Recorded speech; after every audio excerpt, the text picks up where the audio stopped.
Seandainya seorang hamba mengetahui betapa mulianya Ramadan di sisi Allah, maka sungguh hamba itu akan berharap setahun itu setiap bulannya Ramadan.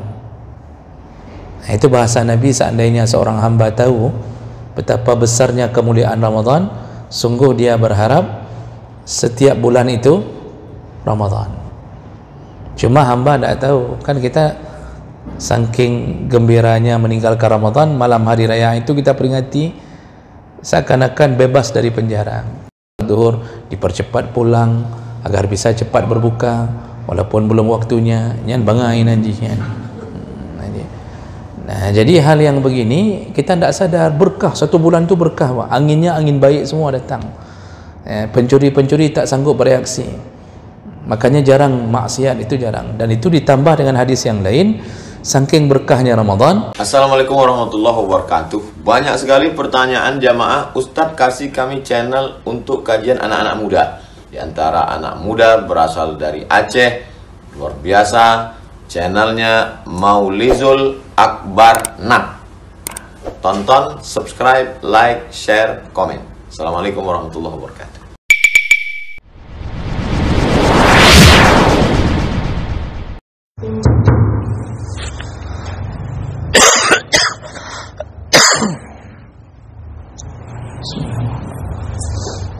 Assalamualaikum warahmatullahi wabarakatuh. Alhamdulillahi rabbil alamin. Hamdan katsiran thayyiban mubarakan fih. Asyhadu an la ilaha illallah wahdahu la syarika lah wa asyhadu anna Muhammadan 'abduhu wa rasuluhul karim. Allahumma shalli wa sallim على نبينا المصطفى محمد وعلى آله وأصحابه أجمعين. أما بعد، رب اشرح لي صدري ويسر لي أمري واحلل عقدة من لساني يفقهوا قولي. Segala puji bagi Allah, kemudian salawat dan salam pada Rasulullah, pada keluarga dan seluruh sahabat-sahabatnya. Ya Allah, muliakan insyaallah bapak-bapak, ibu-ibu yang berhadir karena Allah. Mudah-mudahan Allah balas dengan pahala yang berlimpah insyaallah. Kita sudah menyelesaikan pembahasan seputar urusan jenazah, dan yang terakhir kita bahas tentang hukum bertakziah, menyediakan makan kepada orang yang bertakziah. Itu sudah kita bahas di pertemuan sebelumnya. Dan mulai malam ini kita masuk ke dalam jilid kitab yang baru. Ini masuk ke jilid ketiga dari kitab Fiqh Islami wa Adillatuh. Jadi selama ini yang kita pelajari itu kitab Fiqhul Islami wa Adillatuh, fikih Islam dan dalil-dalilnya, yang dikarang oleh Syekh Wahbah Zuhaili dengan mengumpulkan data dari 4 mazhab beserta dengan dalil-dalilnya. Jadi sudah 2 jilid telah kita habiskan. Jadi hitung-hitung sudah lama juga pengajian. Kedua buah jilid kitab tebal, dan hari ini kita masuk ke kitab jilid ketiga. Semuanya ada 10 jilid. InsyaAllah tahun-tahun 2035 selesai insyaAllah. Menyokah habis mandumnya, menyonani ikut but habis insyaAllah ngalim.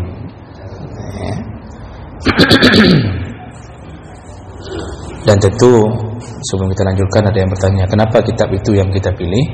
Karena kitab itu membuka wawasan tentang 4 mazhab. Walaupun kita memfokuskan kadang-kadang pada mazhab Syafi'i, dan juga dengan itu kita mengetahui dalil-dalil dari sebuah hukum. Baik, jadi yang akan kita bahas dari jilid ketiga mulai malam ini kebetulan tentang Kitabus Shiyam, yaitu tentang bab puasa. Jadi berkenaan bersamaan dengan datangnya Ramadan. Baik. Jadi as-shaum lughatan Puasa dari segi bahasa itu artinya al-imsak anis syai', yaitu menahan diri dari sesuatu. Ya. Itu disebut dengan saum. Maka kita akan menyebut sudah datang waktu imsak. Imsak itu menahan diri. Saum dari segi bahasa adalah al-imsak anis syai', menahan diri dari sesuatu. Baik sesuatu itu adalah kalaman, baik menahan diri dari berbicara, atau ta'aman, ataupun menahan diri dari makan atau minum. Jadi orang yang tidak bicara juga kadang-kadang disebut saum. Contohnya yaitu ketika Allah menyuruh Maryam untuk berpuasa bicara ketika menghadapi fitnah tuduhan tentang kelahiran Isa yang tanpa diketahui ayahnya siapa. Jadi untuk membuat keadaan tenang, Allah menyuruh Maryam untuk mengatakan kepada semua orang bahwa dia bernazar untuk berpuasa bicara. Makanya Allah menyuruh Maryam mengatakan, inni nazartu lirrahmani sawma. Aku bernazar, aku telah berniat kepada Allah, bernazar bahwa aku tidak akan berbicara. Tapi Allah pakai kalimat sawma, saum, aku puasa bicara. Dalam surat Maryam ayat 36. Namun hari ini kita ketika bicara masalah saum, pasti maksudnya adalah puasa dari makanan.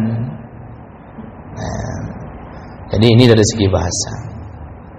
Kemudian dari segi syariat atau istilah, maka puasa itu adalah imsakun 'anil muftirat, menahan diri dari segala sesuatu yang membatalkannya. Nanti akan dijelaskan satu persatu apa saja yang membatalkan puasa. Min tulu'il fajri, dimulai dari menahan diri itu dari terbitnya fajar, ila ghurubis syam, sampai terbenam matahari. Ma'an niyah, diseringi dengan niat. Jadi puasa adalah menahan diri dari yang membatalkan. Baik yang membatalkan itu membatalkan puasa atau membatalkan pahala, disuruh tahan diri, itu namanya puasa. Nanti akan dijelaskan lebih detail. Yang membatalkan itu makan, minum, macam-macam lah. Nanti ada juga yang membatalkan pahala, seperti tidak menahan diri dari berbicara kotor, mengupat, memfitnah, itu bisa membatalkan pahala. Dan itu pun akan sia-sia. Itu sama seperti PNS tak ada gaji, kerja, gaji ada, tak ada gaji. Puasa, tapi tidak ada gaji. Ma'niyah, jadi baru disebut puasa kalau diiringi dengan niat. Nah, di sini kita mendapatkan salah satu kekuasaan Allah. Niat ini berpengaruh penting Pak dalam puasa. Orang yang menahan diri dari makan dan minum tapi tidak berniat puasa, kalau dia makan sebelum fajar tapi tidak ada niat puasa, dia cuma makan dan tidak dia niatkan untuk puasa, itu duhur tetap serangan lapar itu datang luar biasa. Kita jangankan makan waktu sahur, makan jam 7 saja, itu jam 1 sudah mulai diserang lapar luar biasa Pak. Kalau tidak makan itu membuat lemah. Orang-orang tidak sanggup menyambung pekerjaan di kantornya kalau tidak diberi waktu istirahat, jeda untuk makan. Tapi orang yang puasa, dia makan itu sebelum subuh. diiringi dengan niat puasa. Apa yang terjadi? Di waktu zuhur, serangan lapar itu tidak datang. Cuma lemah ada, melemahkan ada, tapi yang serangan lapar seperti menyerang orang yang tidak ada niat puasa itu tidak begitu. Jadi ya kita mampu lewati, dan hebatnya lagi bisa sampai maghrib, Pak, 13 jam. 13 jam bertahan, tidak makan minum. Itu hanya mampu dilakukan dengan mukjizat atau dengan kekuasaan yang diberi Allah. Ternyata kuncinya adalah niat. Begitu tidak niat, tak sanggup. Begitu niat, sanggup. Nah, para peneliti, ahli medis, kedokteran itu meneliti, ternyata ketika niat itu dibersihkan di hati untuk puasa, langsung terjadi proses yang disebut autolisis, yaitu mesin dalam perut mati, tidak meminta makanan. Nah, berbeda orang yang tidak ada niat. Ada niat itu jam-jam 12:30 itu kamlai luar biasa. Tapi begitu niat ini mati, Pak. Dimatikan, di-off-kan sementara oleh Allah. Maka kita cuma lemas, tapi tidak berpengaruh pada keinginan untuk makan luar biasa. Itulah fungsi niat dalam Ramadan. Nah, maka niat itu nanti masuk ke dalam kategori wajib. Ya, oleh sebagian ulama masukkannya ke rukun. Ya, wajib ada, nanti kita bahas belakangan. Baik, itu yang namanya Ramadan. Jadi intinya Ramadan itu menahan diri. Menahan diri dari sesuatu yang kita inginkan. Sekarang begini Bapak Ibu, kalau seandainya seorang istri meminta kepada suaminya untuk menahan diri dari rokok, atau calon istri lah, biar lebih dapatlah. Kita mau lamar seorang perempuan, lalu si calon istri itu mengatakan, bisa aku terima lamaranmu dengan syarat engkau tidak merokok lagi. Kalau tidak, saya tidak terima. Kira-kira untuk mendapatkan kekasih hati ini, si laki ini akan tahan rokok apa tidak? Dia tahan rokok itu demi mendapatkan kekasihnya. Bertahun dia tahan diri supaya tidak merokok. Ternyata apa yang dia tahan membuahkan hasil, dia dapat sesuatu yang dicintainya. Kalau sesama manusia bisa mendapatkan sesuatu dengan menahan diri, maka Allah hari ini suruh tahan diri selama sebulan, dalam satu hari 13 jam. Tahan diri untuk tidak makan, minum, tidak mengumbar nafsu syahwat. Padahal yang kita tahan itu sesuatu yang halal. Makan halal, minum halal, tapi disuruh tahan. Demi apa? Demi mendapatkan janji surga Allah. Kalau tadi bisa dapat seorang istri karena menahan diri, kali ini dapat surga.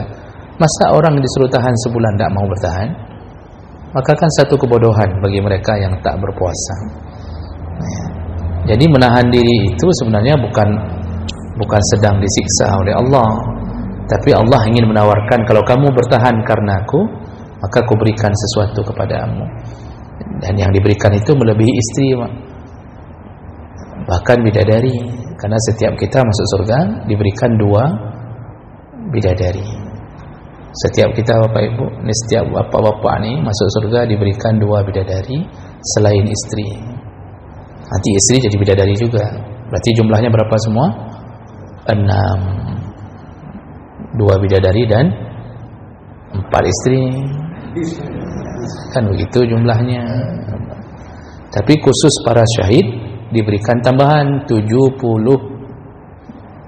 bidadari. Nah, itu orang syahid.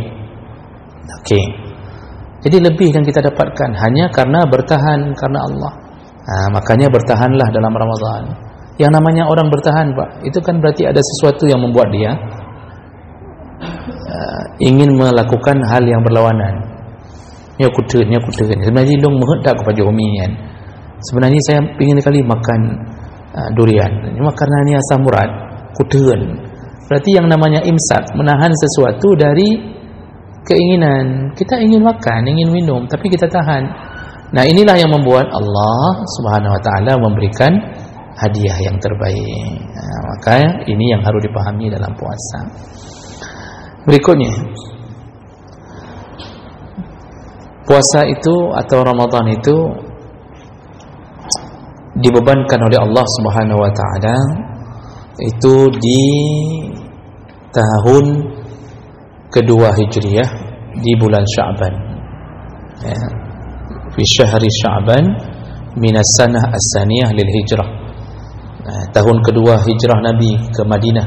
Setelah 2 tahun Nabi di Madinah, di bulan Sya'ban turunlah ayat untuk melakukan puasa Ramadan, yaitu dengan turunnya ayat Al-Baqarah 183, ya ayyuhalladzina amanu kutiba alaikumusiyam kama kutiba alal ladzina min qablikum la'allakum tattaqun. Di Madinah itu beban untuk melakukan ibadah dimulai dari Madinah. Rata-rata tahun kedua Hijriah. Tahun pertama masih disibukkan dengan proses hijrah, ya, orang cari tempat dulu, cari rumah, cari keadaan masih kacau sedikit. Tahun kedua Nabi hijrah baru dibebankan. Salat pun begitu. Jadi di Mekah itu tidak ada kewajiban ibadah. Ya, di Mekah cuma dididik 13 tahun untuk menancapkan akidah. Tidak ada salat, tidak ada puasa, tidak ada zakat, tidak ada haji. Jadi apa yang dilakukan oleh Nabi selama 13 tahun di Mekah hanya menancapkan keyakinan. Karena begitu orang sudah yakin, disitulah semua amal ibadah bisa dia terima dan dilaksanakan. Kalau orang tak yakin, maka orang tidak akan mau melakukan apa yang diperintahkan. Jadi kan pengaruh keyakinan itu kuat sekali, Pak. Walaupun kadang-kadang kalau kita terlalu yakin kepada manusia, ujung-ujungnya kita ditipu. Kita yakin sekali sama dia orang yang akan bayar hutang. Kita kasih, Pak. Rupanya sampai bertahun-tahun tak dibayar. Kita ini kan kadang-kadang yakin dengan performa seseorang, lalu kita percaya apa yang dia katakan. Itu apapun kita lakukan. Padahal kadang-kadang juga tertipu. Nah, disitulah ketika yakin sudah mantap di dalam hati sahabat, begitu pindah ke Madinah, disuruh puasa, tidak ada yang bantah satupun. Tidak ada yang bertanya-tanya kenapa kok dari pagi sampai maghrib, kenapa tidak dibalik saja dari maghrib sampai pagi. Tidak ada yang bantah. Tidak ada yang meminta keringanan, ya, jangan begitulah, jangan, tidak ada. Karena semua mereka yakin bahwa yang dibebankan Allah itu hanya ujian di dunia untuk mencari mana hamba yang layak masuk surga. Makanya keyakinan ini yang membuat sahabat, membuat Nabi, kalau Nabi sudah maksum, membuat sahabat Pak bertahan dalam penderitaan walaupun Ramadan. Makanya dalam catatan sejarah, Ramadan itu dilalui oleh Nabi dan sahabat itu dalam keadaan berperang. Ya, beberapa kali dilalui Ramadan itu dalam keadaan perang. Di sini dibuat catatan bahwa ada beberapa perang yang dilakukan dalam Ramadan.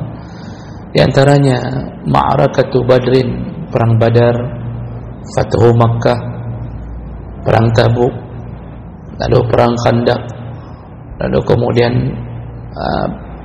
perintah dakwah ke Yaman, lalu perang Mauqi'ah Ainu Jalud, sampai di masa sahabat perluasan ke Andalusia dilakukan dalam Ramadan. Dan tidak ada satupun yang berbuka puasa.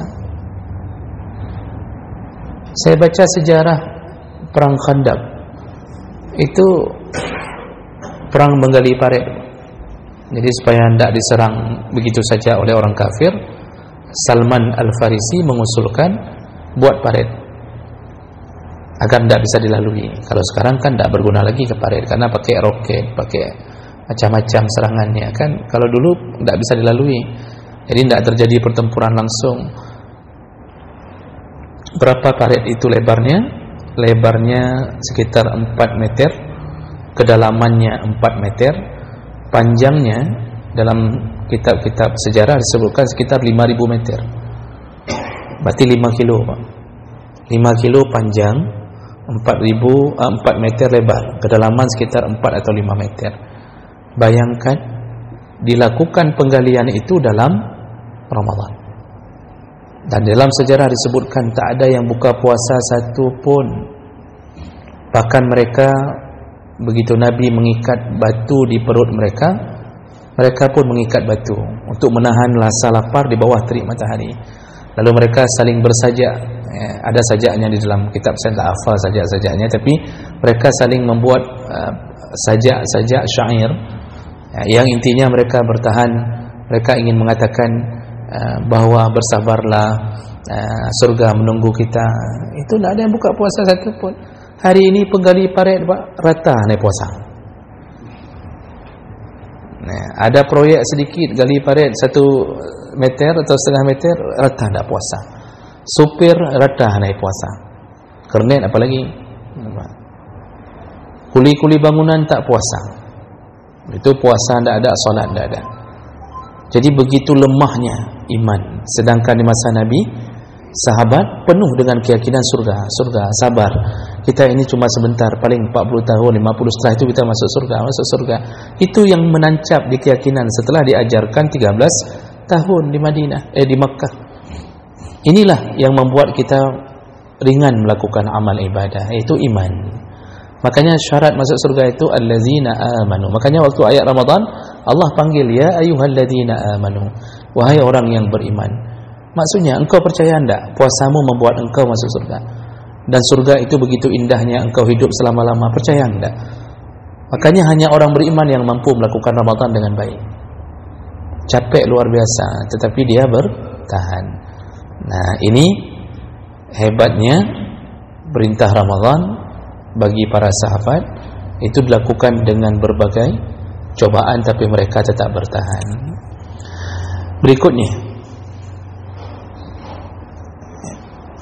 dosa besar hukumnya orang yang mampu cukup syarat lalu meninggalkan Ramadan, tidak berpuasa, maka benar-benar dia jatuh ke dalam dosa besar. Sampai ada hadis yang menyebutkan barang siapa yang sehari berbuka puasa tanpa uzur, walaupun dia sudah ganti, tapi tidak menutup kemurkaan Allah Subhanahu wa taala.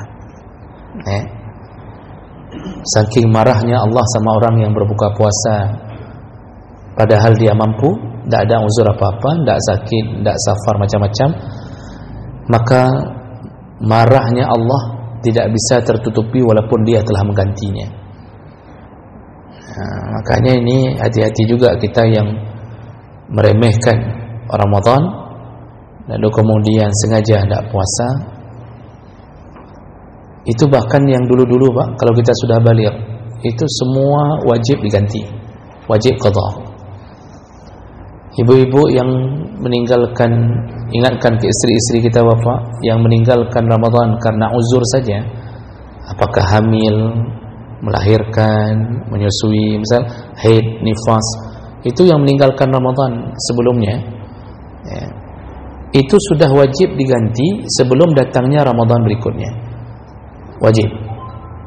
Kalau dia meninggalkannya sengaja melewatkan ke Ramadan berikutnya, walaupun wajib qadha juga, nanti mazhab Syafi'i menyuruh nambah fidyah selain qadha, tetapi dosanya sudah dicatat, yaitu dosa sengaja tidak ganti di waktu yang telah ditentukan. Karena mengganti Ramadan itu waktunya adalah dari Syawal sampai Sya'ban. Kalau tidak ada uzur untuk ganti, kita sengaja melewatkan ke Ramadan berikutnya, yang harus difikirkan awal bahwa kita telah jatuh ke dalam dosa besar. Jadi sengaja. Banyak itu perempuan-perempuan kadang-kadang tidak takut lewat lagi, padahal tidak ada uzur nih, selama 11 bulan tu dia sanggup ganti, nak diganti-ganti. Nah, itu haram hukumnya. Jadi dosa walaupun tetap wajib qadha. Baik. Berikutnya, Ramadan itu dimuliakan Allah. Karena Ramadan dimuliakan Allah, maka mulialah orang-orang yang memuliakan Ramadan. Jadi kalau kita bertanya-tanya di dalam hati, kenapa Allah suruh kita puasa, tak ada lain jawabannya Pak, semuanya hanya untuk menjadikan kita layak mendapatkan surga. Itu karena besarnya kemuliaan Ramadan. Maka dalam salah satu hadis disebutkan, hadis riwayat Tabrani dari Abdullah bin Mas'ud, Rasulullah mengatakan, "Lau ya'lamul 'ibad ma fi syahri Ramadan, latamanna al-'ibad ay yakuna syahra Ramadan sanah." Seandainya seorang hamba mengetahui betapa mulianya Ramadan di sisi Allah, maka sungguh hamba itu akan berharap setahun itu setiap bulannya Ramadan. Nah, itu bahasa Nabi, seandainya seorang hamba tahu betapa besarnya kemuliaan Ramadan, sungguh dia berharap setiap bulan itu Ramadan. Cuma hamba tidak tahu, kan kita saking gembiranya meninggalkan Ramadan, malam hari raya itu kita peringati seakan-akan bebas dari penjara, padahal kita ditinggalkan oleh kekasih yang akan membela kita di hari kiamat. Makanya Abu Bakar dalam satu riwayat menangis di penghujung Ramadan, dia menangis ya, karena dia tahu hakikatnya Ramadan hanya kembali di tahun yang akan datang. Jadi orang yang paham ini itu penginnya supaya setiap bulan Ramadan. Tapi ini yang kita bisa lihat kan yang hanya zahir, hanya zahirnya saja. Padahal hakikatnya Ramadan itu begitu baik.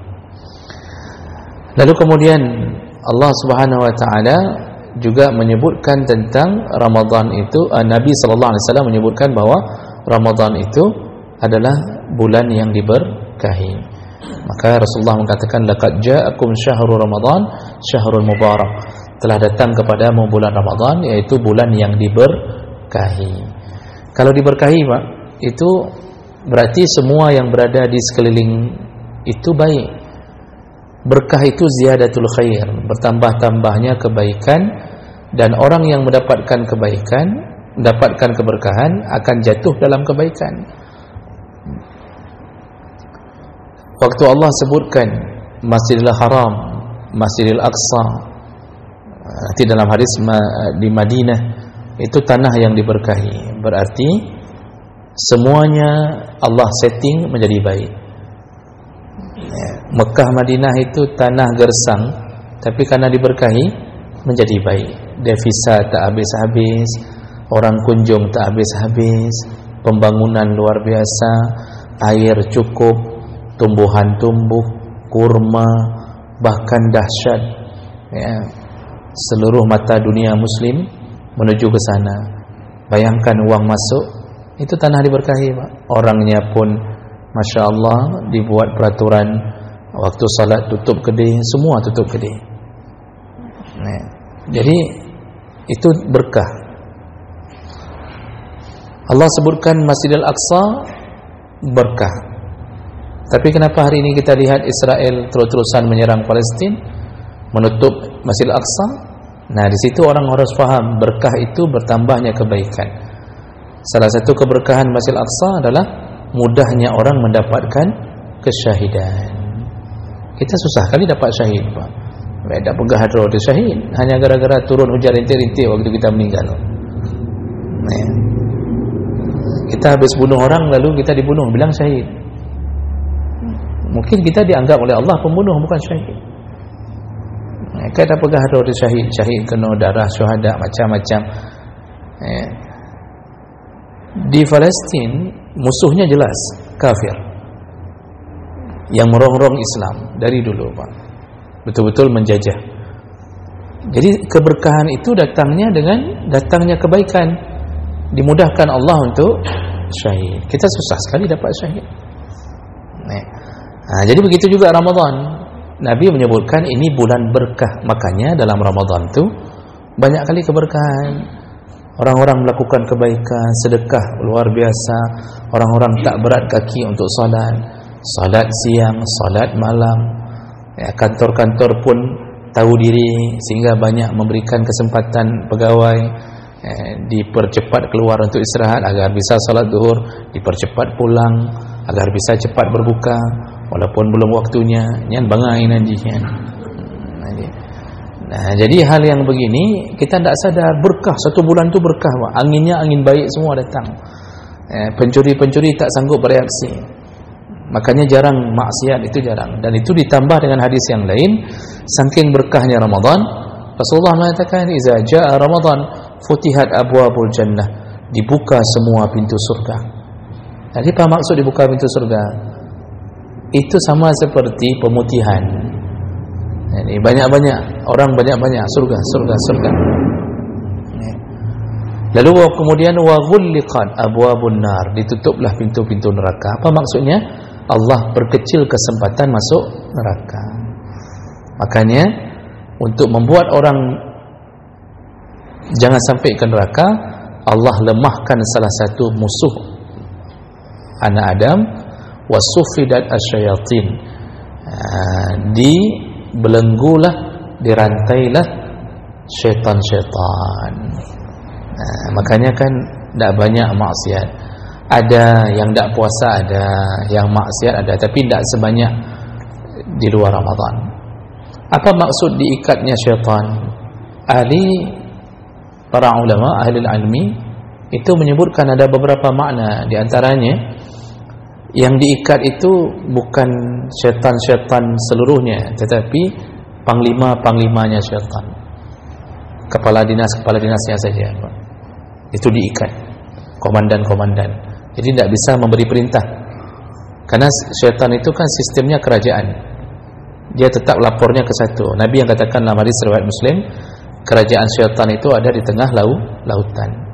Wallahu alam di mana tidak disebut oleh Nabi, tapi di tengah lautan. Kerajaan syaitan yang terbesar di tengah lautan, bisa jadi segitiga Bermuda, bisa jadi, wallahu alam. Dan mereka setiap hari harus membuat laporan. Sistemnya juga struktural, Pak. Ada eselon 1, eselon 2, eselon 3, macam-macam. Itu harus membuat laporan. Dan sistemnya dipimpin oleh panglima, dipimpin oleh raja iblis. Itu hadis Nabi yang menyebutkan. Nah, yang diikat ini dalam satu pandangan para ulama, itu diikat panglima-panglimanya saja. Jadi tidak bisa memberi perintah, makanya lemah. Keadaannya lemah. Komando tidak datang. Kemudian pandangan kedua disebutkan oleh para ulama, dan pandangan ini lebih kuat. Yang diikat itu bukan fisik syaitan, tapi kekuatannya dilemahkan oleh Allah. Maka dia tidak mampu menggoda anak Adam seperti di luar Ramadan. Itu keberkahan Ramadan. Jadi anak Adam ini makanya tidak banyak bermaksiat dalam Ramadan, karena memang kekuatan syaitan dilemahkan. Lalu kekuatan nafsu yang masih tersisa. Makanya kalau ada yang bermaksiat itu total, salah satu penyebab utama adalah nafsunya. Tapi nafsu itu bisa dilemahkan dengan lapar. Makanya orang lapar, Pak, itu tidak bernafsu. Orang kalau lagi lapar tidak ingin berzina, tapi kalau sudah kenyang ingin berzina. Inilah keberkahan Ramadan. Dan kemudian Allah berikan kemuliaan dalam Ramadan juga, pahalanya yang berbeda. Disebutkan oleh Nabi SAW dalam hadis riwayat Muslim dari Abu Hurairah, kata Rasulullah, kullu amali ibni Adam yudha'af. Setiap anak Adam itu pahalanya dikali lipatkan. Jadi setiap kali kita melakukan kebaikan, kita dapat pahala berapa, Bapak Ibu? Al-hasanatu bi'ashri amsalha. Setiap kebaikan dibalas 10 kali lipat. Ila 700 dhi'fin, sampai 700 kali lipat.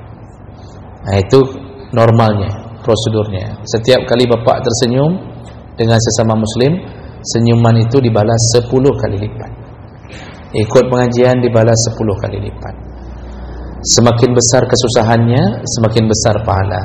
Paling maksimal 700 kali lipat. Jadi tergantung kesusahan. Orang miskin sedekah 10.000, orang kaya pun 10.000. Si miskin bisa sampai 700 kali lipat. Si kaya bisa mungkin 70 kali lipat. Tergantung kesusahan. Itu prosedur utamanya. Tapi Allah berkata, wa qala Allah. Ini hadis qudsi. Nabi mengatakan, Allah berkata, illa as-shaum, kecuali Ramadan. As-shaumu li wa ana ajzi bihi. Puasa itu milikku dan aku langsung yang membalasnya. Jadi maksud Nabi, maksud Allah, khusus Ramadan tidak berlaku lagi hitungan itu. Suka-suka Allah. Jadi Allah mau balas berapa aja terserah. Bisa jadi Allah langsung stempel surga. Kepada yang betul-betul memuliakan Ramadan bisa jadi langsung distempel surga. Orang kalau sudah distempel surga, apapun yang dia lakukan, keinginan berbuat dosa Allah buat dia tidak akan melakukannya. Artinya Allah akan geser dia menuju ke jalan-jalan menuju surga. Nah, makanya Ramadan itu menjadi mulia. Dan salah satu yang membuat Allah memuliakan orang sehingga pahala diberi berlebihan adalah yada' syahwatahu wa ta'amahu min ajli. Dia meninggalkan makan dan minum dan syahwatnya karena aku. Jadi rupanya dihargai kita bertahan ini karena Allah. Sekarang begini saja logikanya. Anak kita sedang main game di rumah. Lalu si mamak mengatakan, nak, Kak Cok, Kak belum bawang, pergi beli bawang dulu sebentar. Si anak yang sedang sibuk dengan game, langsung dia mengatakan, ya mak. Dimatikannya game itu dulu, dipausnya, kemudian dia pergi. Itu model anak begitu, yang tidak melawan orang tua, bahkan dia tahan keinginannya dulu demi taat pada orang tua. Kira-kira sikap ayah dan ibunya bagaimana, Pak? Pasti bapak mamaknya mengatakan, ya, alhamdulillah anak kita. Yang mungkin diceritakan di waktu arisan, Pak, sama tetangga-tetangga, anak saya itu walaupun sedang main game, kalau saya suruh dimatikannya game, maka kami cukup sayang sama dia. Kan begitu, Pak, normalnya. Itu bertahan sebentar 15 menit kita sudah sayang. Bagaimana kita bertahan sebulan? Enggak makan, enggak minum, syahwat kita ditahan-tahan karena Allah Subhanahu wa taala. Syahwat yang dimaksud syahwat yang halal. Kalau syahwat yang haram kapanpun harus tahan. Syahwat yang halal mana, Pak? Berhubungan suami istri. Tahan 13 jam enggak boleh. Enggak boleh berhubungan suami istri. Itu syahwat yang halal kita tahan hanya karena Allah. Makanya Allah sayang sekali sampai pahala diberi bonus-bonus yang kita tak duga. Dan apa yang kemudian terjadi? Nabi sambung. Ini masih satu hadis, Pak. Lis-shaim farhatan. Orang puasa itu dapat dua kebahagiaan. Bahagia pertama adalah farhatun 'inda fitrih. Bahagia ketika berbuka puasa. Tidak ada yang lebih hebat kebahagiaan kecuali detik-detik menunggu buka puasa. Ibu-ibu walaupun dikasih uang belanja lebih, tapi tidak bisa melebihi kebahagiaan orang yang sedang menunggu berbuka. Itu kan degup jantung kita bertambah ketika berbuka. Ini 5 menit lagi saja kita, Masya Allah, senangnya luar biasa. Ya, lihat ke kanan, lihat ke kiri, kita pandangi esteller Pak berulang-ulang. Ya, kita lihat bakwan, kita lihat risol, seakan-akan terasa burger. Nah, itu indah sekali itu, Pak. Ya.